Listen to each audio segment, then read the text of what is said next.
বিসমিল্লাহির রহমানির রহিম। আলহামদুলিল্লাহ, আলহামদুলিল্লাহ, আলহামদুলিল্লাহ। সমস্ত প্রশংসা মহান আল্লাহ তাআলা। আসসালামু আলাইকুম আমার প্রিয় দিনী ভাই ও বোন। আজকে আমি আপনাদের সাথে খুবই গুরুত্বপূর্ণ একটা ওজিফা নিয়ে আলোচনা করব।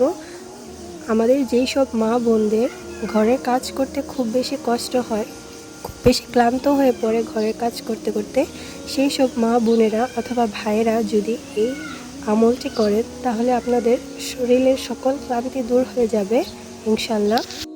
আর সেই আমলটির নাম হচ্ছে তাসবিহে ফাতেমা। একদিন আমাদের প্রিয় নবীর কন্যা ফাতেমা রাদিয়াল্লাহু তাআলা আনহু তার প্রিয় বাবা হযরত মুহাম্মদ সাল্লাল্লাহু আলাইহি ওয়াসাল্লামের কাছে গিয়েছিলেন তার কাজের সাহায্য করার জন্য একজন দাসীর চাইতে।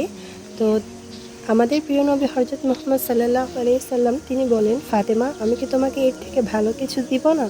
তো তিনি তখন এই তাসবিহে ফাতেমাটি শিক্ষা দিয়েছিলেন। সেটি হচ্ছে ৩৩ বার সুবহানাল্লাহ, ৩৩ বার আলহামদুলিল্লাহ আর ৩৪ বার আল্লাহু আকবার।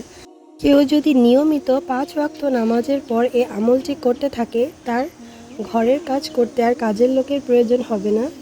কোনো দিনই ভাইও যদি এই আমলটি নিয়মিত করেন তাহলে তারও শরীর ক্লান্ত হবে না এবং সে অনেক বেশি এনার্জেটিক থাকবে পরের দিন কাজ করার জন্য। খুব বেশি কাজ করার পরও ক্লান্তি তাকে গ্রাস করতে পারবে না। এই আমলটি নিয়মিত করায় আমিও খুব বেশি উপকৃত হয়েছি, তাই আপনাদের সাথে শেয়ার করলাম। আশা করি আল্লাহর এই পবিত্র নামটি পাঠ করে আপনারাও উপকৃত হবেন। আসসালামু আলাইকুম ওয়া রাহমাতুল্লাহি ওয়া বারাকাতুহু।